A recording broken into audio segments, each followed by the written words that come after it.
Welcome, you're watching Kaleidoscope Life News Capsule. President Ranil Wickremesinghe announced a growth lab approach developed by the Harvard Kennedy School of Government to architect Sri Lanka's national transformation plan. This would bring together ministers, officials and experts to resolve issues hindering development and plan for development under 4 pillars. The plan, however, is yet to see the light of day.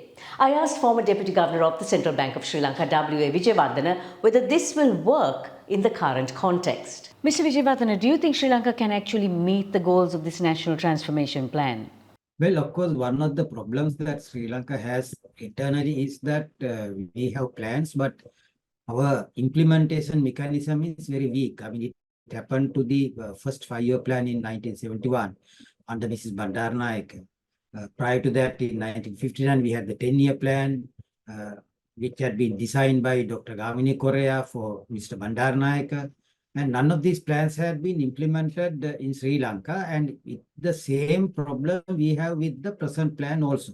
So the plan was to be presented, as you mentioned, in 2023. It was not, so it should be 2024. But this is an election year. So that means it's going to be a short-term planning year instead of long-term. What happens now? What would happen is that when we are in an election year, the government as well as the opposition is concerned about winning the election. To win the election, the entirety of the resources within their command, they will divert for the election efforts, not for any long-term planning effort.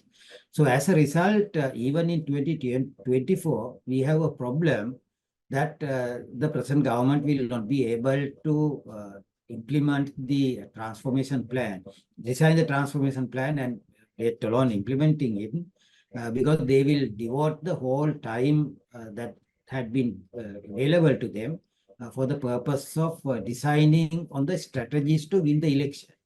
So as a result, the choices in favor of the elections are not for the long-term plan. So Sri Lanka will lose as a result of that. So do you think this will ever see the light of day? In fact, when President Ranil Wickremesinghe was sworn in as the President of the Republic, I thought that he would be able to immediately implement such a plan so that when Sri Lanka goes for elections in 2024, there is a plan which is in place.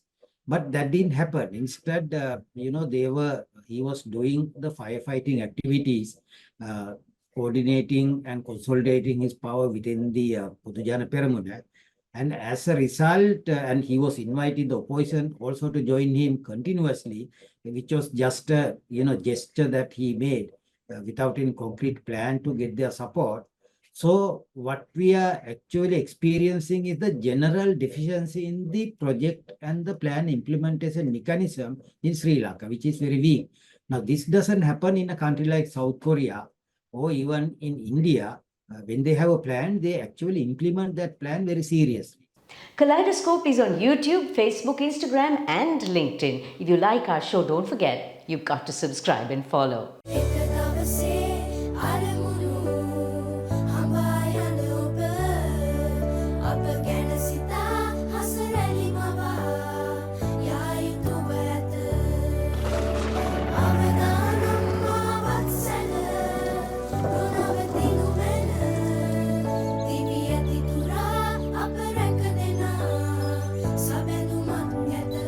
You focus on your goals. We will take care of the risks. Srilanka Life.